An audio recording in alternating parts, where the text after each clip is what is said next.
Everyone welcome to this video. इस वीडियो में हम पढ़ेंगे कि वंशज और उनके संस्थापक और उनकी राजधानियाँ। तो सबसे पहले हमारा है हर्यक वंश।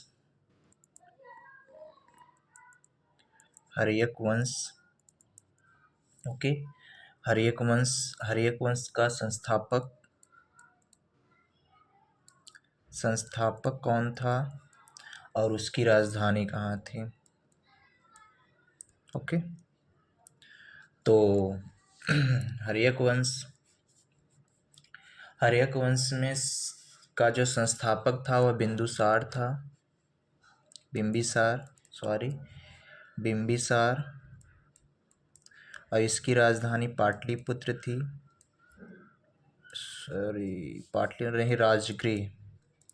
राजगृह। ओके। तो हर्यक वंश का संस्थापक बिंबिसार था, इसकी राजधानी राजगृह थी। हर्यक वंश में मुख्यतः 3 लोगों को जाना जाता है। सबसे पहले थे बिंबिसार,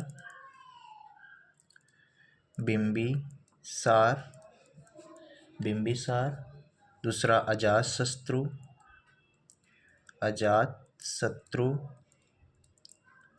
अजातशत्रु जो कि आपका जैन धर्म से रिलेटेड था, 493। ओके। और हर्यक वंश ने सबसे पहले कहाँ शासन किया था? मगध पे। ओके, मगध पे। तो जब 493 में, और अजातशत्रु से जुड़ा हुआ ये था उदासीन। इसके बाद बस 3 लोग ये इम्पोर्टेंट है, उदायन। ओके, 461। अब इसके बाद हम देखते हैं शिशुनाग वंश आता है। शिशुनाग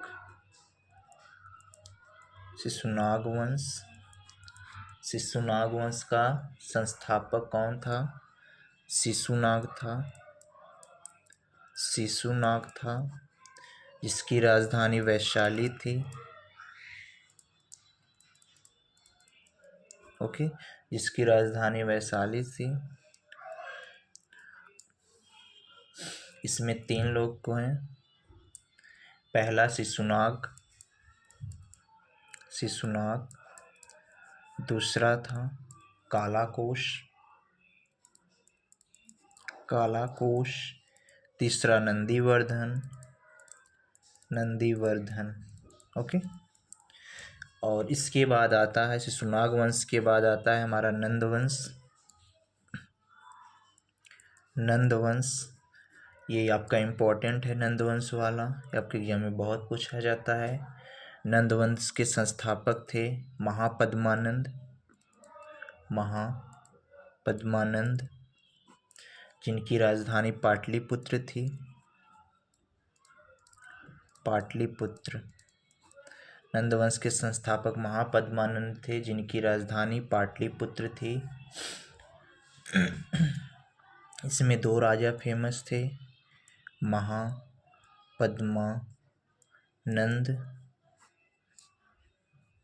और दूसरे घनानंद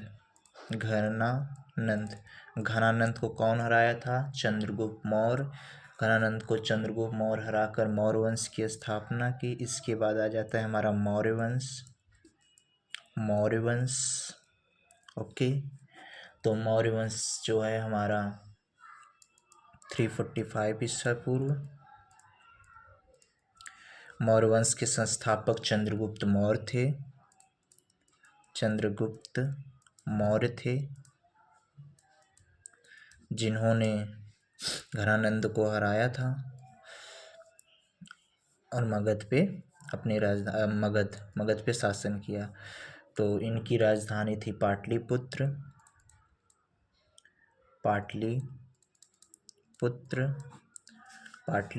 मौर्य वंश कहाँ पे? ये सब मगध पे ही शासन कर रहे हैं, मगध पे ही। ये आपका हर्यक वंश मगध पे, शिशुनाग वंश मगध पे, नंद वंश मगध पे, मौर्य वंश मगध पे। तो ये आपके एग्जाम में सब पूछा जाता है कि पाटलिपुत्र से पहले मगध की राजधानी कहाँ थी? तो आपका आंसर होगा राजगृह। ओके, आपका आंसर क्या होगा? राजगृह हो जाएगा। तो मौर्य वंश में 4 रूलर फेमस थे। सबसे पहले चंद्रगुप्त मौर्य जो 345 ईसा पूर्व में शासन किया था। ओके, उसके बाद आपका आता है बिंदुसार, जो इसका पुत्र था।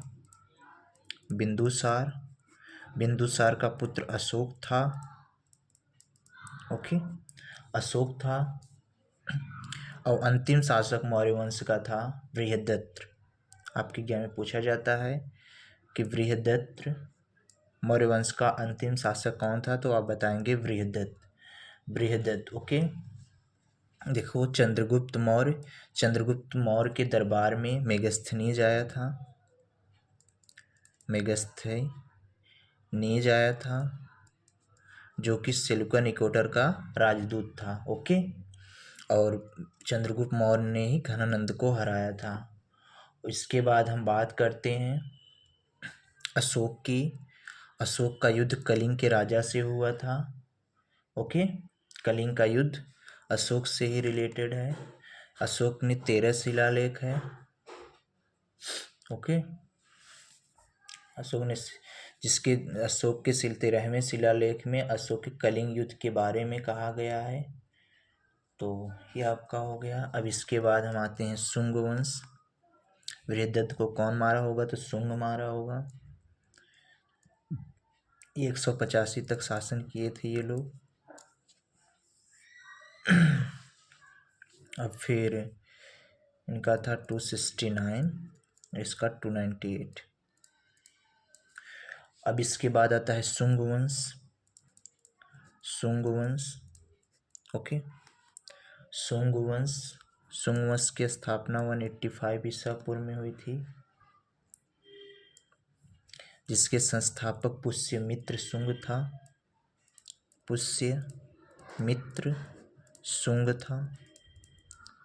था, जिसकी राजधानी पाटलिपुत्र थी। देख रहे हैं, सबकी राजधानी पाटलिपुत्र ही आ रही है, पाटलिपुत्र थी।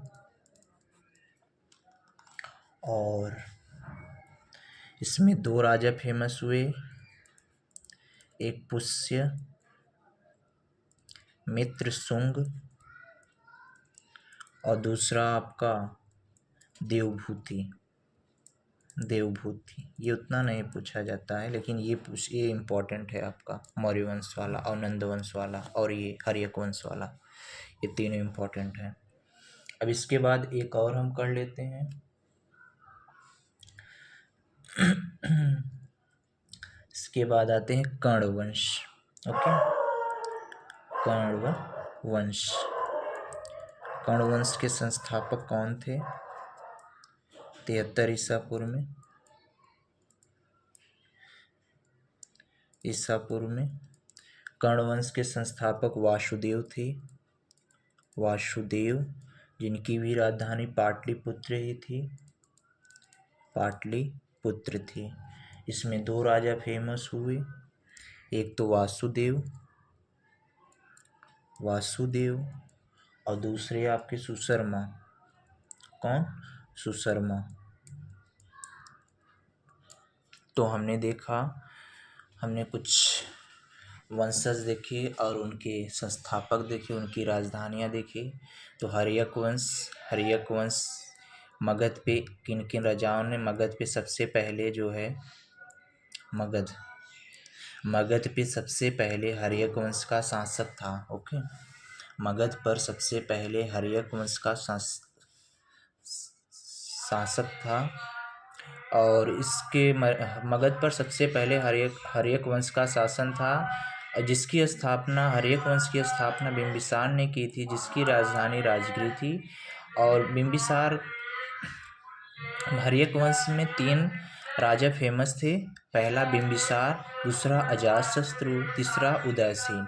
बिंबिसार जो है बिंबिसार का पुत्र अजातशत्रु था, अजातशत्रु का पुत्र उदयन रहा। ओके, अजातशत्रु जो आपका है जैन धर्म से जुड़ा हुआ था। इसके बाद हमने देखा कि उदयन को मारकर शिशुनाग ने शिशुनाग वंश की स्थापना की। तो मगध पर शिशुनाग की वंश की स्थापना होती है। शिशुनाग वंश में 3 राजा बहुत फेमस थे। पहला शिशुनाग था, दूसरा कालाकोश, तीसरा नंदीवर्मन। अब नंदवंश की मगध पे नंदवंश की स्थापना महापद्मानंद ने की थी, जिसकी राजधानी पाटलिपुत्र थी। नंदवंश में 2 राजा फेमस थे, एक तो महापद्मानंद, दूसरा घनानंद। ओके, अब देखो घनानंद को मार के मगध में घनानंद को मार के चंद्रगुप्त मौर्य ने मौर्य वंश की स्थापना की 345 ईसा पूर्व में। चंद्रगुप्त मौर्य का प्रधानमंत्री या गुरु कह लीजिए कौन थे? चाणक्य थे। और चंद्रगुप्त मौर्य के दरबार में मेगस्थनीज नामक राजदूत था, जो सेलुकस निकेटर्स का राजदूत था। ओके, सेलुकस निकेटर जो है वह सिकंदर के साथ आया हुआ था, और सेलुकस निकेटर की जो बेटी थी उसके साथ चंद्रगुप्त मौर्य की शादी हुई, और उसकी देख रेख करने के लिए सेलुकस निकेटर ने मेगस्थनीज को भेजा था चंद्रगुप्त मौर्य के दरबार में। ओके, चंद्रगुप्त मौर्य के बाद उसका पुत्र आता है बिंदुसार, और बिंदुसार के बाद उसका बेटा आता है अशोक। तो